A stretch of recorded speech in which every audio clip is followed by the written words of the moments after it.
The Final Fantasy games were ever prominent on Nintendo consoles throughout the NES and SNES days, while thus until the PlayStation 1 days when the series became a primarily PlayStation franchise, with the odd spin-off on Nintendo consoles here and there.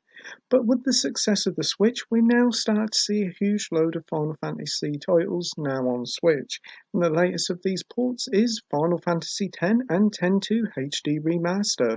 Let's see how they did, shall we? Final Fantasy X was released all the way back in 2001 and was the first new mainline Final Fantasy for the then current gen consoles, that was the PS2.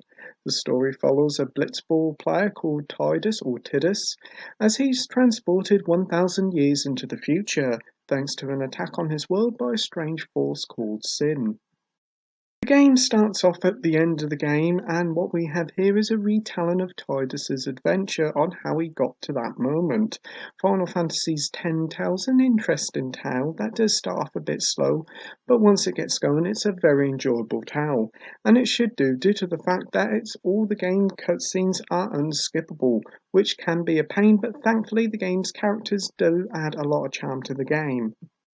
As for the gameplay, the game's combat has changed the tried and tested combat system to something new, called the conditional time-based battle system. This new battle system is a much more slower affair than before, allowing for a much more strategic approach. It still works like the other combat systems, but you now have a little list showing the order of the next several turns, and you can use this to your advantage to eliminate the next enemy so your team is constantly on the attack. Your main team will only consist of 3 characters, but you'll be joined by many different characters as the hours roll by. And one of the things that can be a pain with RPGs is that many unused characters can be left behind and underleveled, which means lots of grinding. But 10 allows you to tag in bench party members to help you when you need their specific ability, like magic, which is a great help. You also gain new abilities thanks to the spear grid, which may start off a bit linear, but once you get later on in the game you can add more other class abilities to your character, which is also brilliant. Compared to other Final Fantasy games, 10 is a remarkably linear affair in its progression, and whilst that may put some people off, I think it works really well in its favour as it's more easier for newbies to get into, whilst the depth of the combat and the spear grid allows experts to get stuck in. The game also includes a nice selection of minigames from the game's iconic blitzball to even chocobo racing, which provides some fun distractions from the main adventure. As for Final Fantasy X-2, this was the first direct sequel to a mainline Final Fantasy game.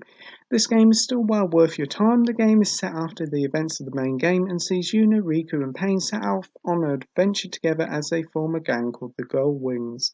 Its tale is something a little bit different from the Final Fantasy X. Instead of the end of the world sort of stuff that Final Fantasy games are known for, X2 is a much more carefree story that has fun with its wacky and daft, but it's best just to kind of forget about this being an extension to 10 and treat it as it's more of an individual tale. On the gameplay front, X-2 feels incredibly different to its approach compared to 10, as that game was a rather linear experience, as you did have to follow a set path. X-2, on the other hand, has a much greater form of freedom as the game has a mission list of areas you can visit whenever you want. Each area has their own quests, side stories and treasures to find, and I must admit I really did like this approach. Coming straight from 10 and into X-2, the combat will feel a little bit different, as Square has mixed up the combat mechanics quite a bit.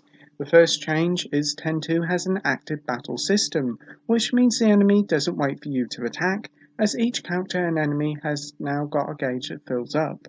The game also marks the return of the job classes. In X-2, jobs are now called dress spheres, and you can swap between jobs on the fly, which is a nice touch. With just 3 characters in your party, the job system allows for you to have a full party, but with so few characters, and there's a fair bit of strategy on how to get the best team layout.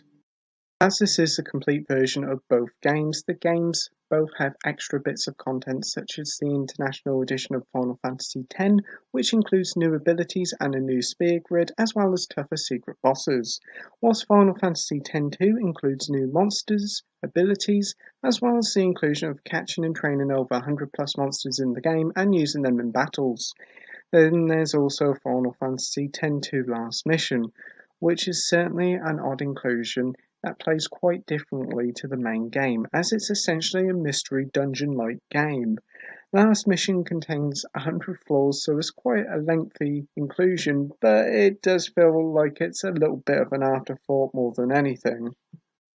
As for the game's soundtrack, it's fantastic, featuring both the original and remastered soundtracks for both games, which you can swap between at any time you like. Final Fantasy X's music is majestic, full of memorable tracks that will have you humming the tunes for days to come, whilst 10-2 on the other hand goes for a different sort of musical approach with a more J-pop style. Still, both game soundtracks are great and very memorable indeed. It should be noted, if you're buying the physical version of this title in either the EU or the US, then you should know that the whole two games aren't on the cartridge. 10 is the only title on the cartridge, whilst 10-2 is on a download code. It's a shame they couldn't fit both on the cartridge, as in other parts of the world the games come with two separate cartridges, with one game per cartridge. It would have been nice if they'd done it over here. Presentation-wise, 10 and 10-2 on the PS4 was a great looking title that really did spruce up the original PS2 version, and thankfully the Switch version looks pretty much the same, which means it includes improved textures, character models, loading times and the like. Some character models still look a little bit off, like they were cut and paste from the PS2 version, but it doesn't really matter. The game runs at 1080p docked and impressively 720p whilst in handheld, and it's quite a revelation to play it on the go.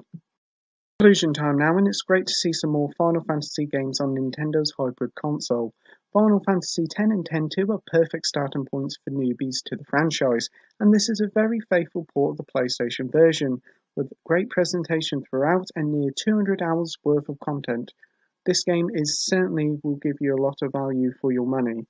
It's a shame that X-2 isn't included on the cartridge here, like in other territories, but it's still not to be missed, so that's why I'm giving Final Fantasy X and X-2 for the Switch a 9 out of 10 with the title of brilliant. Thank you for watching my review, like, rate and subscribe, and until next time, happy gaming, bye!